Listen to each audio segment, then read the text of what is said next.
Oi, pessoal, tudo bem? Meu nome é Neif e a gente vai falar hoje sobre direito civil, fazendo uma revisão para a prova da OAB que está chegando.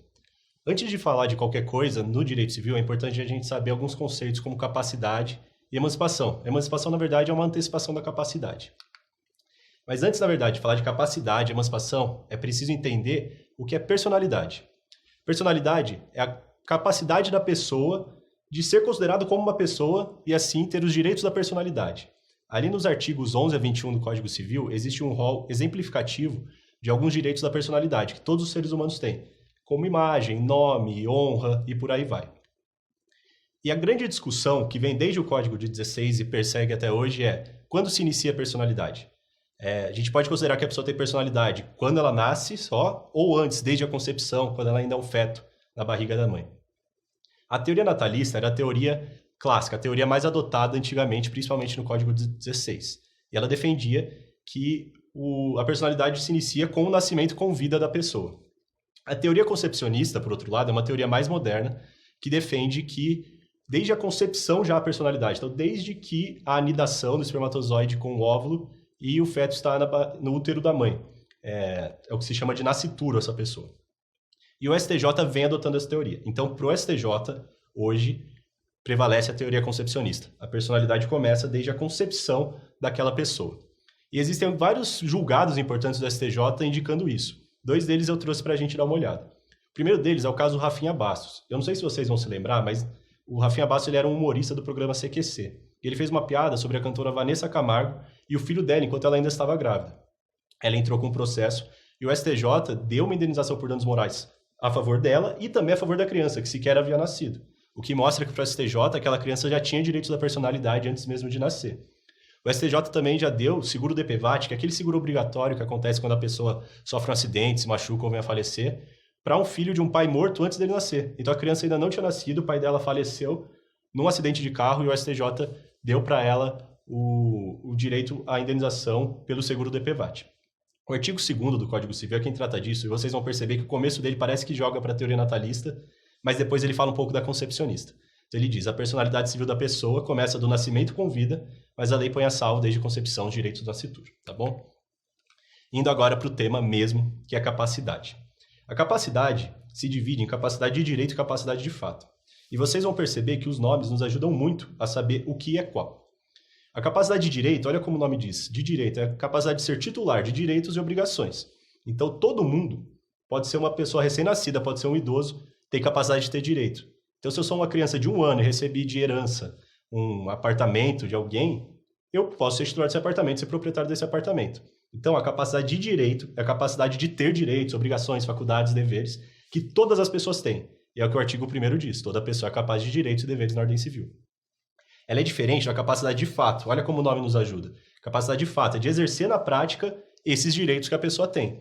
Então, eu com 1 ano posso até ser proprietário de um apartamento, mas é óbvio que não vou ser eu que vou até repartição pagar o IPTU, que não vou ser eu que vou receber o dinheiro de um locatário, por exemplo. Quem não tem a capacidade de fato se divide em relativamente incapaz e absolutamente incapaz. O artigo 3º e o artigo 4º do Código Civil nos traz o rol de quem são os relativamente incapazes e os absolutamente incapazes. Então lembre, a regra é a capacidade existir, é que todo mundo tem a capacidade de fato. Porém, algumas pessoas não têm essa capacidade. E um erro muito comum é pensar que a pessoa com deficiência não tem capacidade. Desde o Estatuto da Pessoa com Deficiência de 2016, em regra, a pessoa com deficiência é capaz. Ela só não será capaz se ela se encaixar em alguma dessas hipóteses que a gente vai ler agora. Mas todas essas hipóteses que a gente vai ler agora não envolvem deficiência, mas sim outras situações.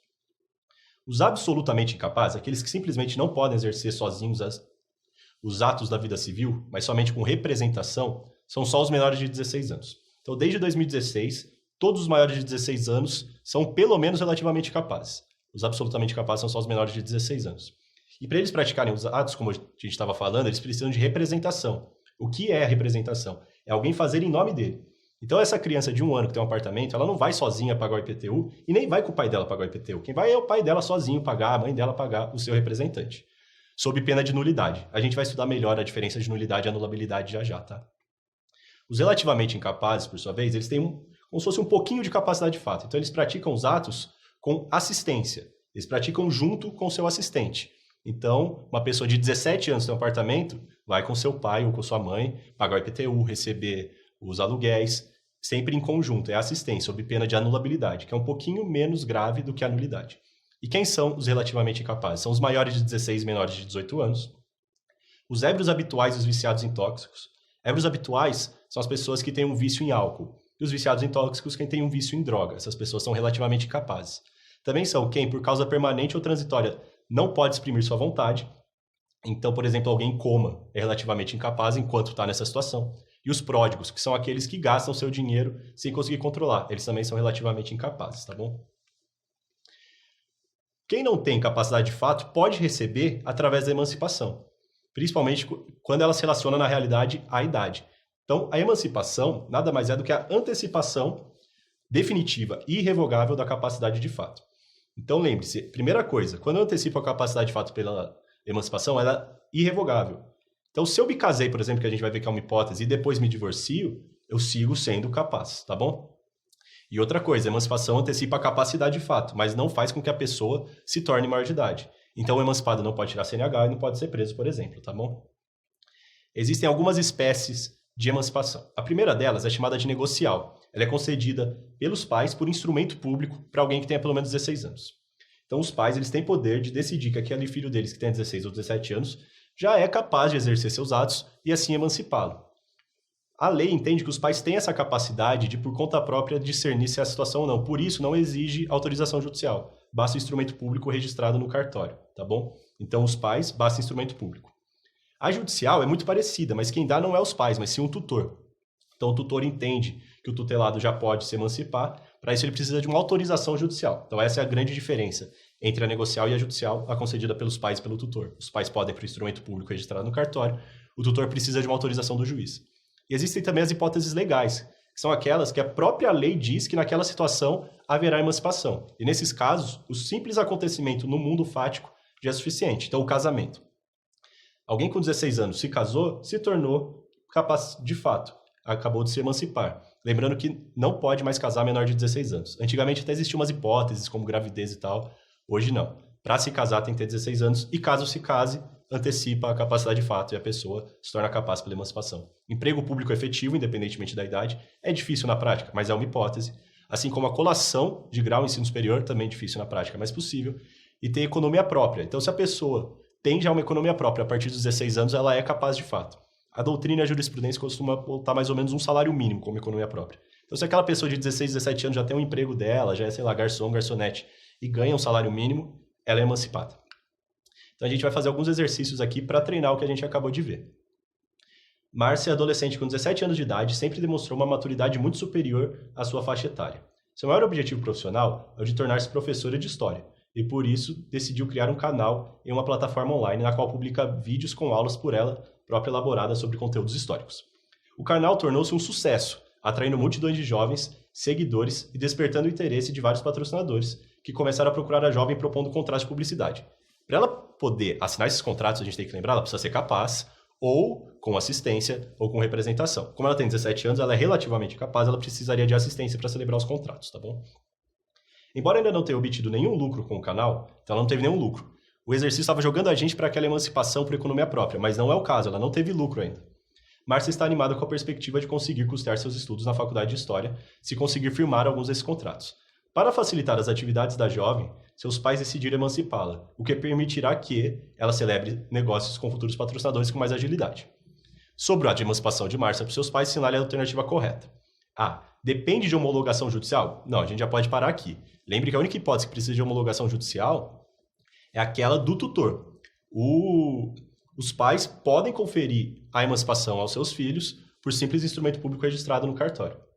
B. Não tem requisitos formais? A gente acabou de ver que tem, o instrumento público. C. Deve necessariamente ser levado a registro no cartório competente no registro civil de pessoas. Provavelmente essa é a correta. E D. É nulo, pois ela apenas poderia ser emancipada caso já contasse com a economia própria, que ainda não aconteceu. Não, a economia própria realmente é uma hipótese de emancipação, mas não é a única. Os pais podem conferir essa emancipação. Então a resposta certa é a alternativa C. Mais um para a gente terminar essa primeira aula. Alberto, adolescente, obteve autorização de seus pais para casar seus 16 anos de idade com sua namorada Gabriela. Como a gente estava vendo, menor de 18 para casar precisa de autorização dos pais e, se casando, se torna capaz porque emancipou. Então, o Alberto se emancipou. O casal viveu feliz nos primeiros meses de casamento, mas após certo tempo de convivência começaram as constantes desavenças. Assim, a despeito dos esforços de ambos para que o relacionamento progredisse, os dois se divorciaram pouco mais de um ano após o casamento. Muito frustrado, Alberto decidiu reunir algumas economias e adquirir um pacote turístico para viajar pelo mundo e tentar esquecer o ocorrido. Considerando que Alberto tinha 17 anos quando celebrou o contrato com a agência de turismo e que o fez sem qualquer participação de seus pais, o contrato é... Bom, o Alberto, quando se casou, ele se tornou capaz de fato. E o divórcio não faz com que ele deixe de ser, porque o divórcio, o casamento é uma hipótese de emancipação e a emancipação é irrevogável. Então, mesmo que ele se divorcie, ele segue sendo capaz. Então, a alternativa correta A, válido, pois Alberto é plenamente capaz. Tá bom? Assim a gente termina essa primeira aula. Espero que vocês tenham gostado e a gente se vê na próxima. Até já!